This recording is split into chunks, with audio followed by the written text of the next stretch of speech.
Hanging with your bros is awesome. Top one experience when everything goes to plan. But the ultimate form of a hangout is none other than a sleepover. Y'all are literally hanging out till you pass out. You've basically interlinked at that point. Sleepovers can be so good. Probably the best and craziest sleepover I've been to was at my friend Logan's birthday party.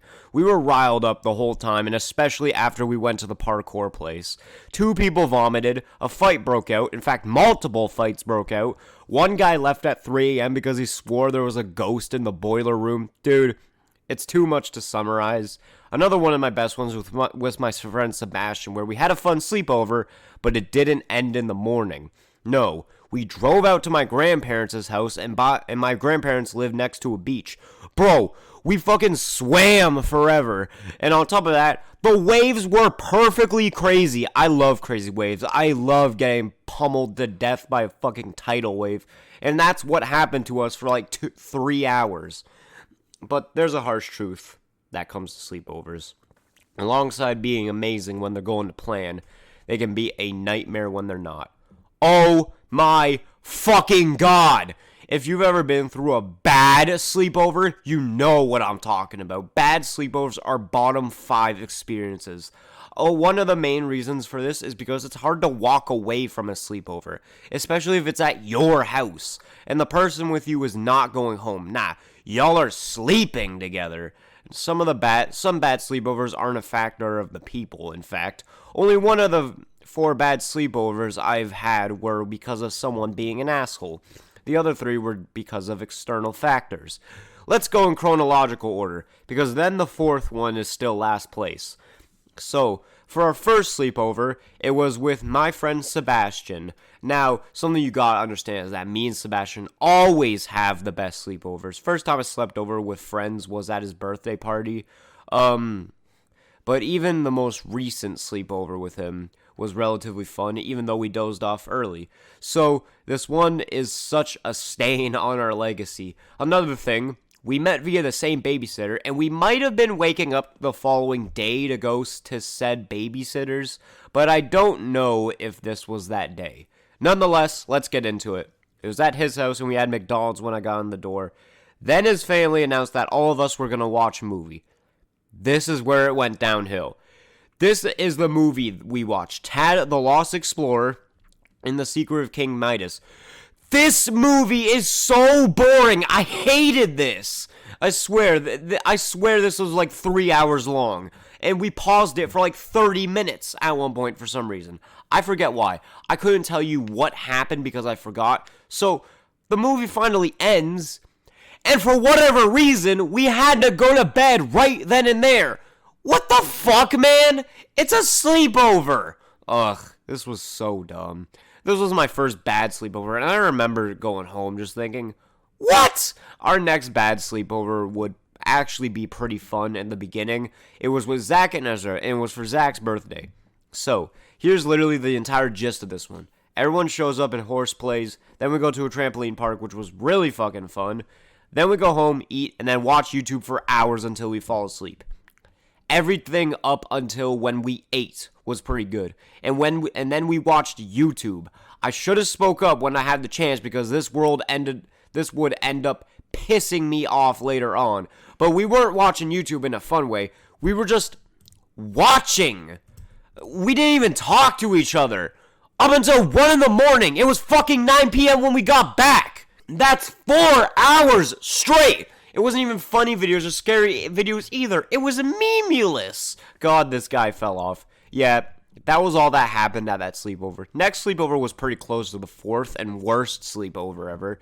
And it was just me and my friend True. He was also in the worst Hangouts video. Jesus Christ, my fault, True. But this wasn't his fault at all. Sort of. Not him, but his schedule. So this took so long to prepare because stuff kept coming up in his life. But cut to the sleepover, and turns out the next morning at like 8, True had basketball practice. Yeah, 8. Not only was the sleepover meh, but we had to go to sleep early. That's not how sleepovers work! And by early, I mean midnight. So True woke up like a fucking zombie and then had to go play basketball. That's some commitment right there. So, funny thing, my last sleepover was with True. and the one before that was with Zach. That's crazy because both of them are in the next one. Plus the aforementioned asshole character. When I say asshole on this channel, you definitely already know who I'm talking about. I don't even need to say his name. Just binge my other videos and you'll get an idea. This one stings because this was my birthday and I regret hosting a party in the first place because of this. Again, the beginning was fine. True was late because he straight up forgot we were going to an arcade, and we did, and it was fun. Then we got back, True came, we ate pizza. Here's where things get bad. True suggested we buy more snacks. We do that. Then everyone wants to go for a walk.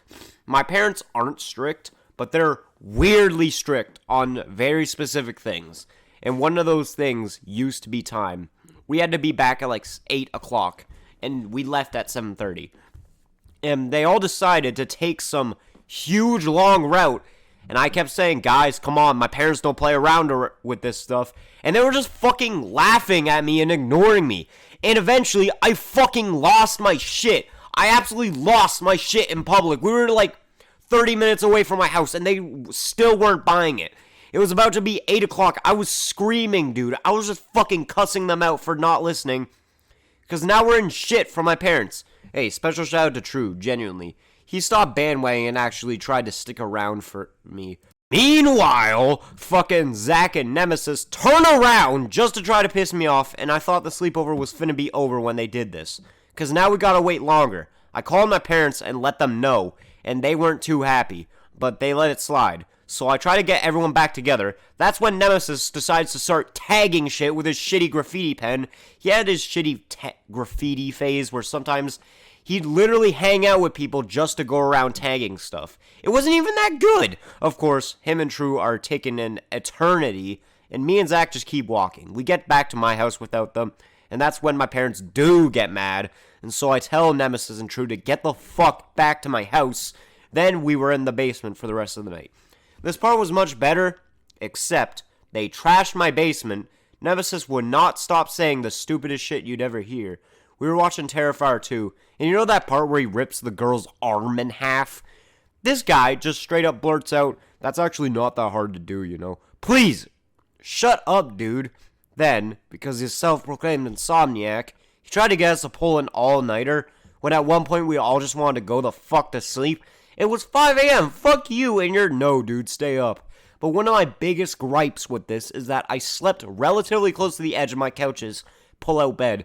When I woke up, I couldn't believe the pain I was in. My back was literally aching. The only other time I've gotten a bad back like that is when I shoveled my neighbor's massive driveway with this winter. It hurt so much. I went to my parents, and they made fun of me for saying, oh, you're not old. Like, they made fun of me saying, oh, you're not old, you can't have a bad back. It was like that for 2 days. And I fucking watched as they left, and Nemesis just left completely unharmed. This guy was genuinely asking to die that sleepover. I had to clean everything up with the bad back. Actually, go kill yourself. Fucking, but there was a moment of saving grace during the sleepover. I remember this like yesterday. It was 3 a.m. After watching Terrifier 2. We were left satisfied with the gore, but not scared. So we went to YouTube, and everyone suggested we watch analog horror. I was still not a fan of analog horror, but I still ended up putting on the Mandela catalog. Listen, I literally had watched the entire Mandela catalog. I knew everything that happens. Me and my friends have never been that fucking scared in our lives. In the description of my old YouTube horror video, I listed that I also liked the Mandela catalog, and this night was why. Dude, it was fucking scary as shit. No one will ever know how fucked up that was. Ugh, we were genuinely terrified. So at least I have a very good memory out of that mess. But that's all I got for you today. Good talk.